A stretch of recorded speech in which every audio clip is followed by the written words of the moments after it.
Sebagai wajib pajak, saya sudah menunaikan kewajiban saya, yaitu menyampaikan SPT tahunan.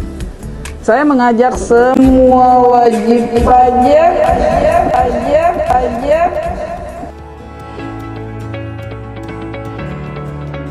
Saudara Kepala Dinas Perlindungan dan Pengelolaan Lingkungan Hidup Kota Sorong, Julian Kelly Kambu, berharap pajak lingkungan bagi kendaraan bermotor segera diatur untuk menekan laju pencemaran udara akibat emisi gas buang kendaraan semakin tinggi.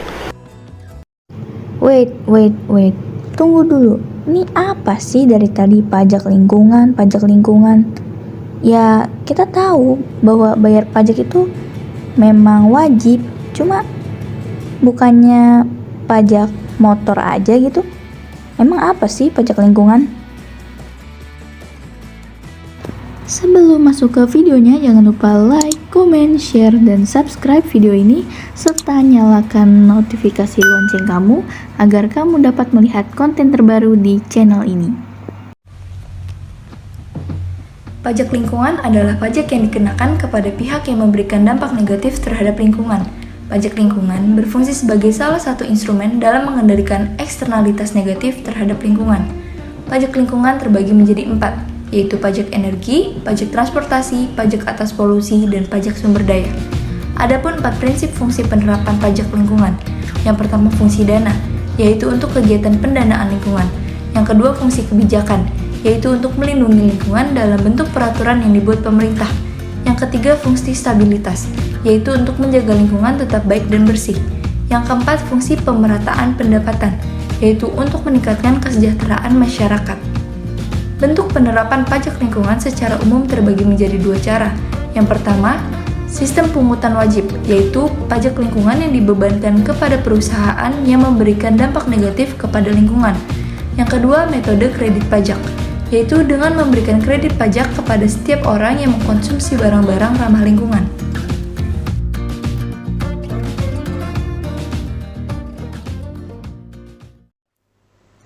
Berdasarkan Tom Traffic Index Ranking 2021, DKI Jakarta menempati urutan ke-46 dari 404 kota yang diukur dari 58 negara di 6 benua.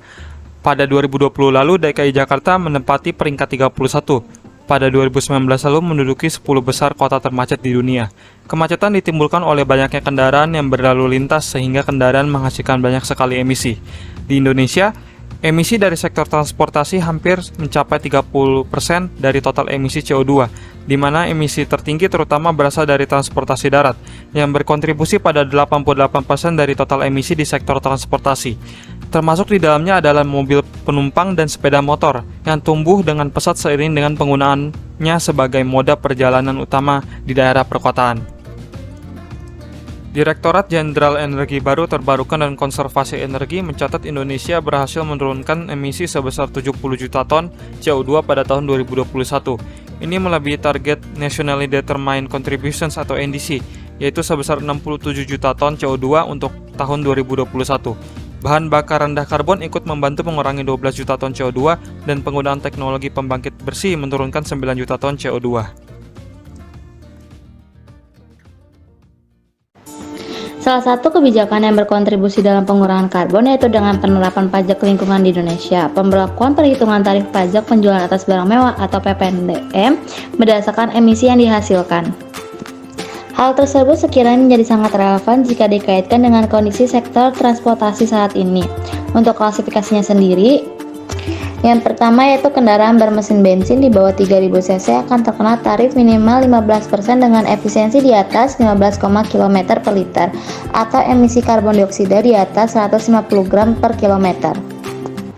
Untuk yang ketiga yaitu kendaraan bermesin bensin diesel di bawah 3000 cc mendapatkan tarif sebesar 15% dengan efisiensi di bawah 17,5 km per liter atau tingkat emisi karbon dioksida kurang dari 150 gram per kilometer.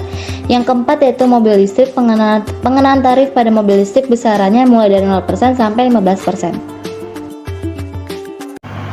Keberadaan pajak lingkungan sebagai upaya pencegahan, pengendalian, dan penanggulangan pencemaran serta kerusakan yang diakibatkan oleh kegiatan ekonomi menjadi upaya memperbaiki kualitas lingkungan. Oleh karena itu, penetapan pajak lingkungan perlu dipertimbangkan penerapannya dengan baik untuk mencapai target ekonomi hijau. Industri dengan tingkat polusi tinggi perlu dikenakan pungutan wajib supaya kedepannya sektor industri lebih peduli terhadap kualitas lingkungan. Di samping itu, banyak regulasi yang disusun tanpa analisis yang mendalam, serta proses konsultasi publik yang sangat terbatas, sehingga efektivitas peraturan tersebut menjadi kurang optimal, baik dilihat dari sisi manfaat, biaya, dan efek dari peraturan yang diterbitkan. Halo semua, mari sama-sama berusaha mengurangi penggunaan teknologi yang akan menimbulkan eksternalitas negatif. Dengan tujuan dapat meningkatkan kesadaran masyarakat untuk menggunakan transportasi umum, pengendalian jumlah kendaraan sebagai cara menjaga lingkungan, mengurangi pencemaran udara dan emisi gas rumah kaca, serta hasil gas buangan kendaraan, upaya menurunkan konsumsi bahan bakar.